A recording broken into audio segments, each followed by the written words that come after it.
कुछ कार्यक्रम से पहले हम यही कहना चाहेंगे कि अनेकों प्रश्न ऐसे हैं जो दोहराए नहीं जाते, कई उत्तर भी ऐसे हैं जो बतलाए नहीं जाते। मेरी ख्वाहिश है कि आप सबों को चांद तारे तोड़ करके ला दूं, लेकिन क्या करें, पांव चादर से फैलाए नहीं जाते। और यही सोच करके आज अपने विद्यालय में जगह दे दीजिएगा कि घर आए हुए मेहमान भगाए नहीं जाते, घर आए हुए मेहमान लौटाए नहीं जाते।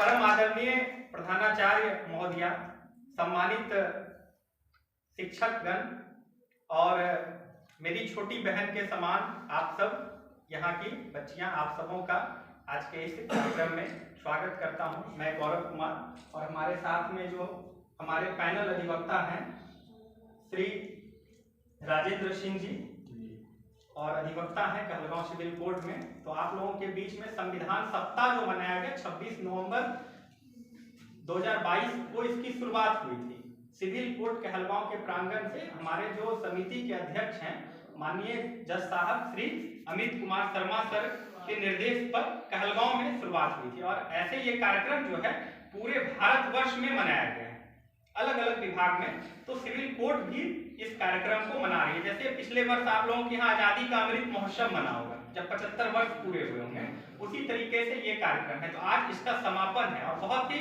खुशी की बात है कि आपके विद्यालय में इसका समापन हो रहा है।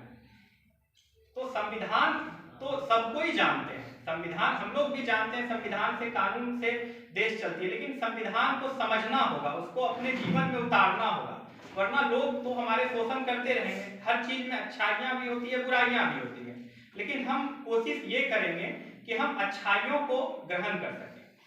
और इस समिति से जुड़ने के अलावा मैं एमएड प्रशिक्षु भी हूँ टीचर ट्रेनिंग कॉलेज घंटाघर में, और इस तरह के कार्यक्रम में मैं कहलगांव सिविल कोर्ट से भी जुड़ा हुआ हूँ। इस तरह के कार्यक्रम में करते रहता हूँ ताकि जो है एक जागरूकता जो है लोग जो है वो जान सके, हर चीज को जान सके क्या हमारे मौलिक अधिकार हैं। और मौलिक अधिकार को भी जानने से पहले हमको मौलिक कर्तव्य जानना होगा। हम बात करते हैं कि हमारा देश क्यों नहीं आगे बढ़ रहा है, हम क्यों नहीं विश्वगुरु बन रहे हैं, लेकिन अगर हम ट्रेन पर जाते हैं तो ट्रेन की सीटें फाड़ देते हैं, कहीं भी जाते हैं हम कुछ भी पान पुड़िया लोग खा करके थूक देते हैं। तो उनको अपना पहले कर्तव्य तो समझना होगा ना कि हमको मेरा कर्तव्य क्या है, तब ना अधिकार हम मान पाएंगे। तो उसी तरीका से मौलिक अधिकार और मौलिक कर्तव्य और संविधान की आत्मा जो कहलाती है वो प्रस्तावना कहलाती है, प्रिम्बल। प्रिम्बल में कहा गया है कि हम भारत के लोग, पहला है ना शब्द हम भारत के लोग। हम भारत के लोग क्यों कहा गया है, कभी आपने सोचा है? मैं भारत के लोग क्यों नहीं कहा गया है, हम भारत के लोग कहा गया है? क्योंकि हम में सबकी बात होती है, चाहे वो हिंदू हो, मुस्लिम हो, सिख ईसाई हो, हर जाति धर्म की शोषित पीड़ित वंचित हर लोगों की बात होती है। और भारत का संविधान ही हम लोगों को एक रूपता देता है। अगर इस देश में जो देश के सबसे अमीर व्यक्ति हैं अडानी जी, वो भी भारत में अगर हैं तो वो भी एक ही वोट कर सकते हैं और मैं भी एक ही वोट कर सकता हूँ।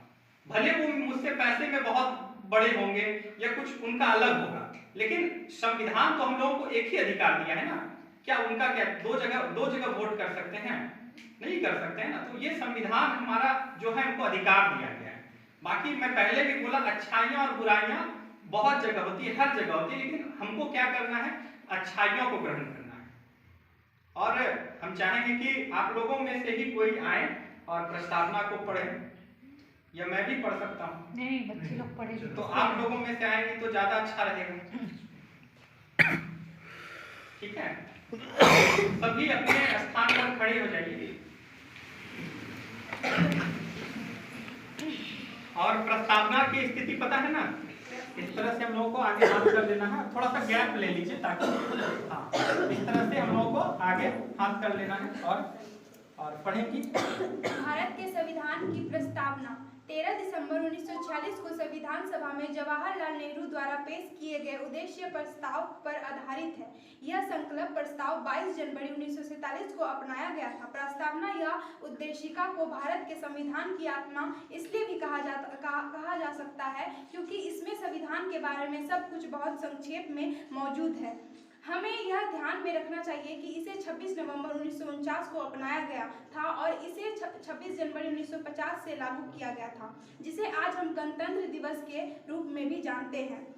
आइए अब उद्देशिका प्रस्तावना को एक बार पढ़ लेते हैं। आपको एक बार बोलना है, जैसे हम भारत के लोग, तो फिर उसके बाद थोड़ा गैप लेना है, उसके बाद हम लोग बोलेंगे।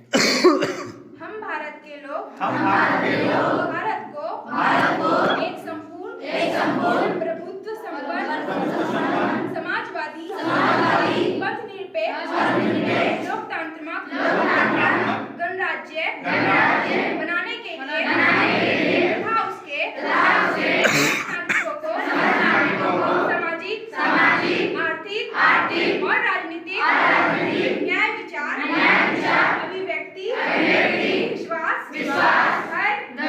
और उपासना की स्वतंत्रता प्रतिष्ठा और अवसर की समता प्राप्त कराने के लिए तथा उन सब में व्यक्ति की गरिमा और राष्ट्रीय की एकता और अखंडता सुनिश्चित करने वाली बंधुता बढ़ाने के लिए दृढ़ संकल्प होकर अपनी इस संविधान सभा में आज तारीख 26 नवंबर 1949 ईस्वी को एतद द्वारा इस संविधान को अंगीकृत अधिनियमित और आत्मर्पित करते हैं। जय भारत, जय संविधान। जय भारत।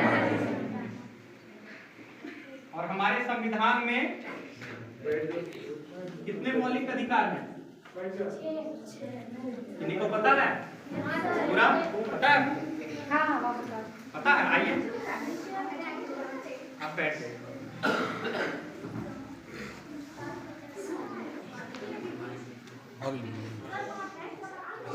6 मौलिक अधिकार जो है बताइए।